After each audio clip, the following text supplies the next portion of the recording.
भारत के साथ दुनिया भर में अनेकों ऐसी गुफाएं मौजूद है जो आज भी लोगों के लिए हैरानी का विषय बनी हुई है।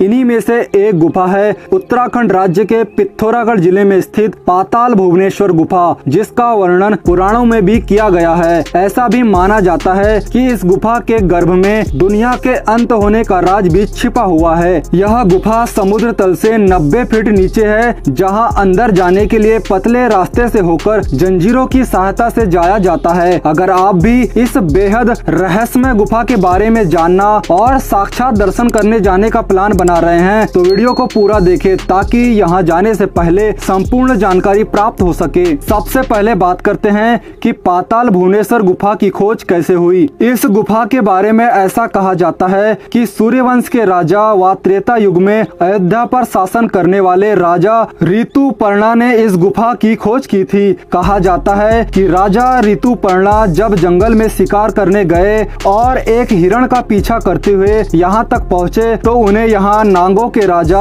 अधिशेष मिले। अधिशेष ऋतुपर्णा को गुफा के अंदर ले गए, जहाँ उन्हें साक्षात भगवान शिव और 33 कोटि देवी देवताओं के साक्षात दर्शन हुए। इसके बाद द्वापर युग में पांडवों द्वारा इस गुफा को फिर से ढूंढ लिया गया। कहा जाता है कि इस गुफा में स्वयं महादेव रहते थे और सभी देवी देवता उनकी पूजा पाठ करते थे। कहा तो ये भी जाता है कि भगवान शिव ने यहाँ पांडवों के साथ चौरस खेला था। पौराणिक कथाओं के अनुसार कलयुग में इस गुफा मंदिर की खोज जगत गुरु आदि शंकराचार्य जी ने 8वीं शताब्दी में की थी। अब बात करते हैं दोस्तों कि क्या खास है इस गुफा मंदिर के अंदर, जिसे देखने हजारों लोग यहाँ पर आते हैं। दोस्तों, इस गुफा में अंदर जाने से पहले मेजर समीर कटवाल मेमोरियल से होकर जाना पड़ता है। कुछ दूरी तक चलने के बाद ग्रिल गेट दिखाई देता है, जहाँ से पाताल भुवनेश्वर गुफा मंदिर की शुरुआत होती है। ये गुफा 90 फीट नीचे है, जहाँ जंजीरों की सहायता से बेहद ही पतले रास्तों से होकर अंदर प्रवेश किया जाता है। पाताल भुवनेश्वर गुफा पूरी तरह बिजली से रोशन है। यह गुफा केवल एक गुफा नहीं बल्कि गुफाओं के भीतर गुफाओं की एक श्रृंखला है।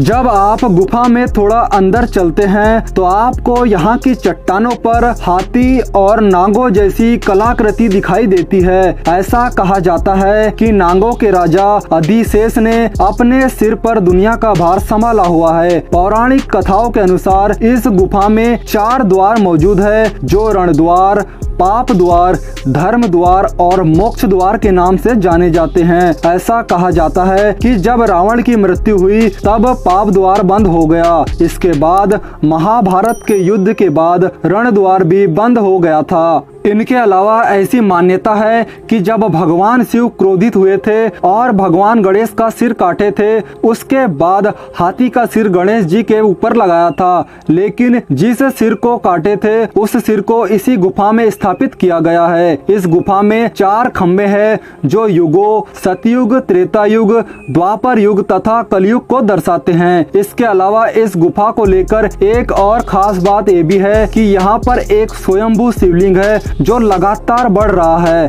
ऐसी मान्यता है कि जब ये शिवलिंग गुफा की छत को छू लेगा तब दुनिया का अंत हो जाएगा। इसके अलावा गुफा में चारों धामों के दर्शन भी होते हैं। इन्हीं खास और रहस्यमय तथ्यों के कारण लोग यहाँ हजारों की संख्या में दर्शन करने आते हैं।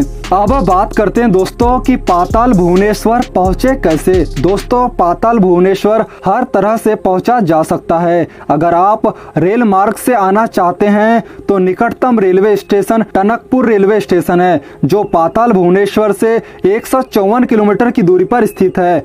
वहीं अगर आप हवाई मार्ग से आना चाहते हैं तो पंतनगर हवाई अड्डा सबसे निकटतम हवाई अड्डा है, जो पाताल भुवनेश्वर से 224 किलोमीटर की दूरी पर स्थित है। इसके अलावा आप सड़क मार्ग के द्वारा भी बसों या अपने निजी वाहनों से बहुत ही आसानी से यहाँ पहुँच सकते हैं। अब जानते हैं दोस्तों कि पाताल भुवनेश्वर में कहाँ रुके और भोजन की क्या व्यवस्था होती है। पाताल भुवनेश्वर गुफा मंदिर और आसपास के पर्यटक स्थलों को घूमने पहुंचने के बाद यदि आप यहाँ रुकना चाहते हैं तो यहाँ आपको आसपास कई सारी होटलें मिल जाती है, जहाँ आपको लो बजट से लेकर हाई बजट तक रूम मिल जाते हैं। वहीं भोजन के लिए यहाँ कई रेस्टोरेंट हैं, जहाँ काफी स्वादिष्ट भोजन मिल जाता है। वहीं यहाँ घूमने आने के बेस्ट समय, ट्रिप प्लान और खर्चे की बात करें तो यहाँ घूमने आने का बेस्ट समय नवंबर से फरवरी के बीच माना जाता है, क्योंकि इस समय यहाँ आपको बेहद शानदार नज़ारे दिखाई देते हैं। वहीं ट्रिप प्लान की बात करें तो आप 2 दिनों का ट्रिप प्लान बना सकते हैं, जिसमें प्रति व्यक्ति लगभग 3000 रुपए तक का खर्चा आएगा। वहीं अगर आप पाताल भुवनेश्वर के आसपास जैसे कौशानी, पूर्णागिरी, लोहा घाट, बाणासुर किला, बिनसर, अल्मोड़ा, पिथौरागढ़ आदि भी घूमना चाहते हैं तो कम से कम 10 दिनों का टूर प्लान बनाएं, जिसमें लगभग 12 से 15,000 रुपए तक का खर्चा आ सकता है। वहीं इस ट्रिप को अगर आप कम खर्चे में करना चाहते हैं तो 2 व्यक्ति या ग्रुप में इस यात्रा पर आए, ताकि आप कम खर्चे में ये पूरी यात्रा आसानी से कर सके। तो दोस्तों, ये थी पाताल भुवनेश्वर गुफा यात्रा की कंप्लीट जानकारी। अगर आपको वीडियो अच्छी लगी हो तो वीडियो को लाइक, शेयर और चैनल को सब्सक्राइब भी जरूर करें। धन्यवाद। आपकी यात्रा मंगलमय हो।